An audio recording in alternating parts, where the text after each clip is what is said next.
Film is a constructed phenomenon with both material and discursive practices. Its materiality begins when light passing through a lens hits a cell of film or a digital sensor, producing a still picture.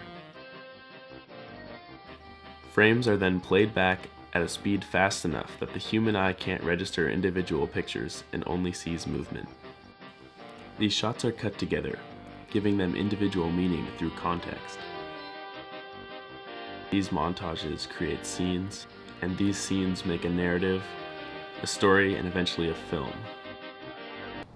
Donnie Darko. What the hell kind of name is that? It's like some sort of superhero or something. What makes you think I'm not?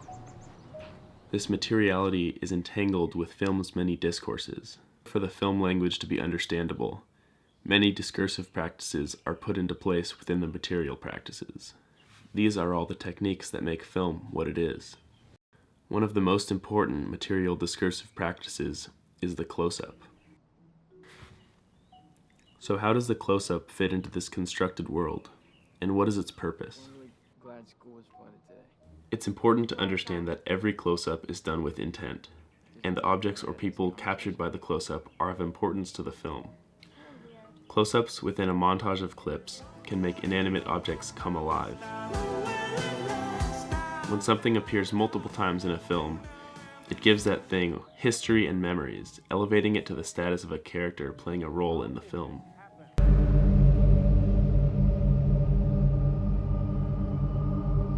This phenomenon exists because film is a time-based art, and each shot gains meaning from the shots before and after it. For human characters, close-ups show microphysiognomic facial expressions which can say more than words, a so-called silent soliloquy. But this window to the soul only obtains its intended meaning through montage and would lose all context without it. How long was I asleep for? A movie.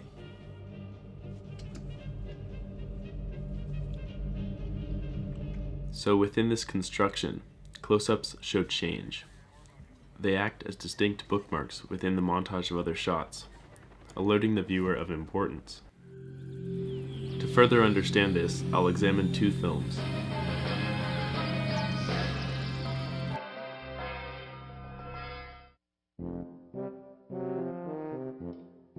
Here, in the beginning of Strike, the facial close-ups are the first bookmark, and all future close-ups will build upon them in context.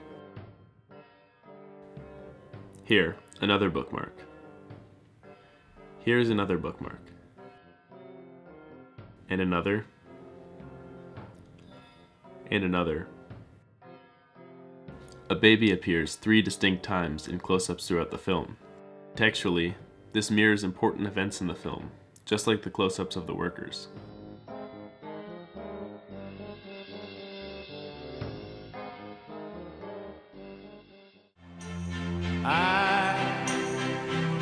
Fast forward 76 years to a completely different film.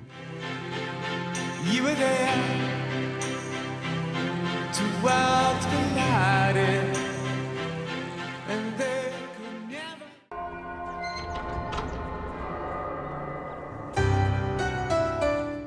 This scene introduces many of the important characters in the film through a long take with multiple close-ups. It sets the first bookmark and references for these faces. Each character is built upon through multiple close-ups within the montage of the film.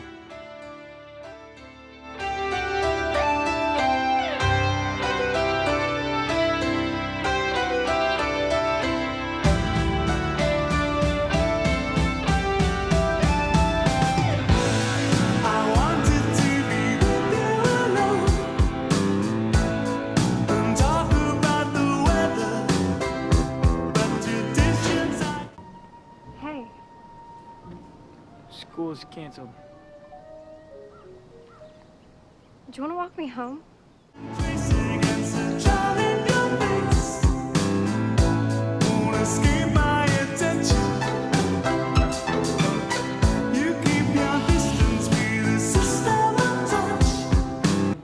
How much are they paying you to be here?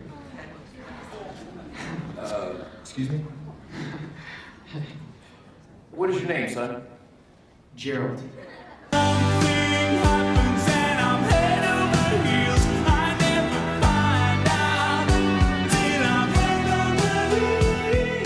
This school scene is mirrored by another series of close-ups in the end of Donnie Darko. This bookends the narrative and illustrates change through time. Don't throw it away.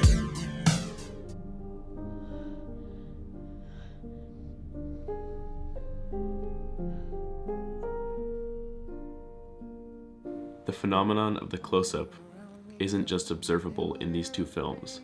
It's deeply ingrained in the constructed film language. So next time you see a close-up, realize its context and intention. Realize the close-up is not simply a material process of the camera, but an entangled material discursive phenomenon that only makes sense because the viewer has lived with these discourses since birth.